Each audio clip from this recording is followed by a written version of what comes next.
Attention and concentration are one of the most important skills that develop in the little years. So how can we set our children up for success even when they are at that age where they just never seem to stop moving? As a pediatric occupational therapist, I've worked a lot with older children that struggle with attention and concentration and the impact that that has on daily learning. Now today I want to share with you a little bit about the actual development and the science behind how children learn to concentrate. And we're going to do that by unpacking 3 things that I bet you didn't know about attention and concentration. Let's get started. So when my first started preschool, I had a discussion with his teacher, and some of the things that she was saying seemed really different to the things that were happening at home. So for example, he was already doing long necklaces with beads. He found this activity really easy to do by himself at home.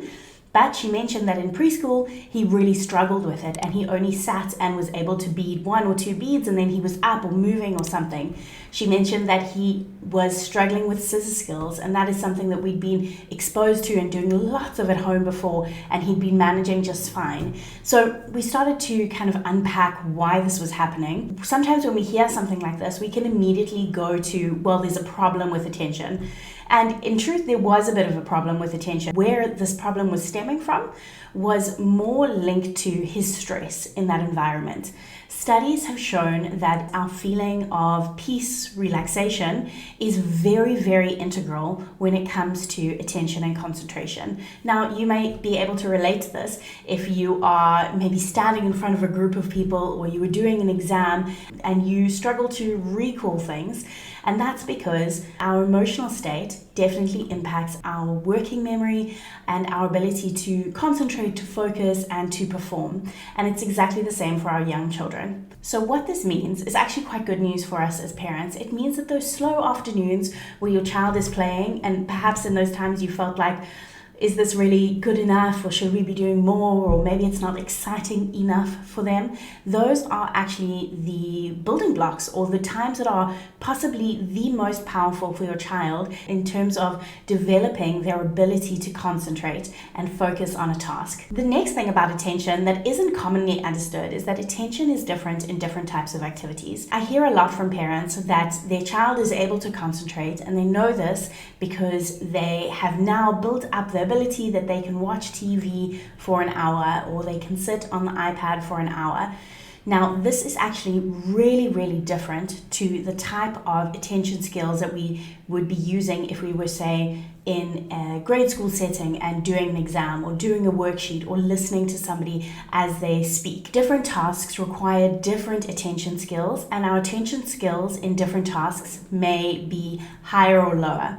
So the reason that I point this out is because I have encountered so many families that have thought that by building up screen time, they were doing a good thing for their child's attention and concentration. It's kind of opposite. What we're really wanting is to be seeing the type of attention that is task focused and that is creative in its structure. So let's look at something like building a Lego stack, or playing with stacking cups, or even doing something like a sensory tub. There's a lot of focus there on the play. Whereas if a child is sitting and watching TV, they may be watching, they may be even able to recall the story afterwards, but it's a much more passive engagement than actually interacting and being task focused. So the task focused is the one that we are really wanting. We know that when children are also playing, they are engaging in a more full-bodied way, and this is very much linked to their arousal. So the amount of sensory information that comes into your child's body from their eyes and their mouth and their hands, and seeing and hearing and smelling and touching, this is very linked to your child's arousal, or the amount of active engagement that they have. So when we are giving our children a lot of experiences of sensory rich, body rich kind of engagement, whether that is playing in a playground or whether that is playing with a sensory tub, we are building up that arousal. Whereas again, screen time is a much more passive kind of arousal,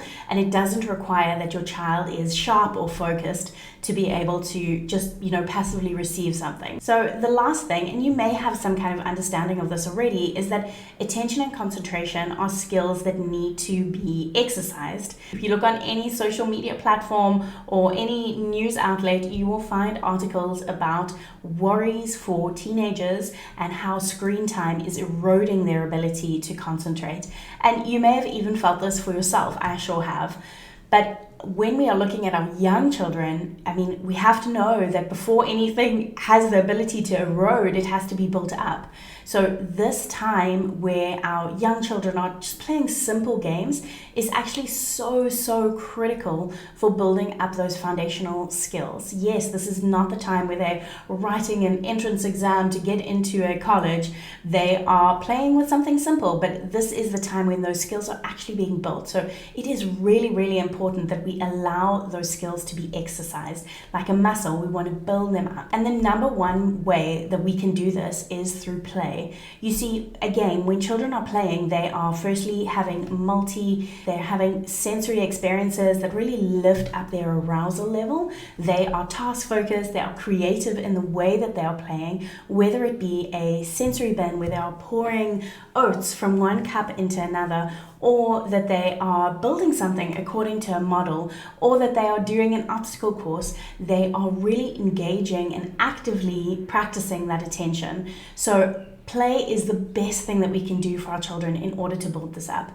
Now, if you're wondering how you can expand the types of play that you're offering to fully take advantage of this critical time in your child's life and building these skills, then go and check the video that's on your screen now. I walk through 9 different types of play that toddlers need in their daily life. So I'll see you over there.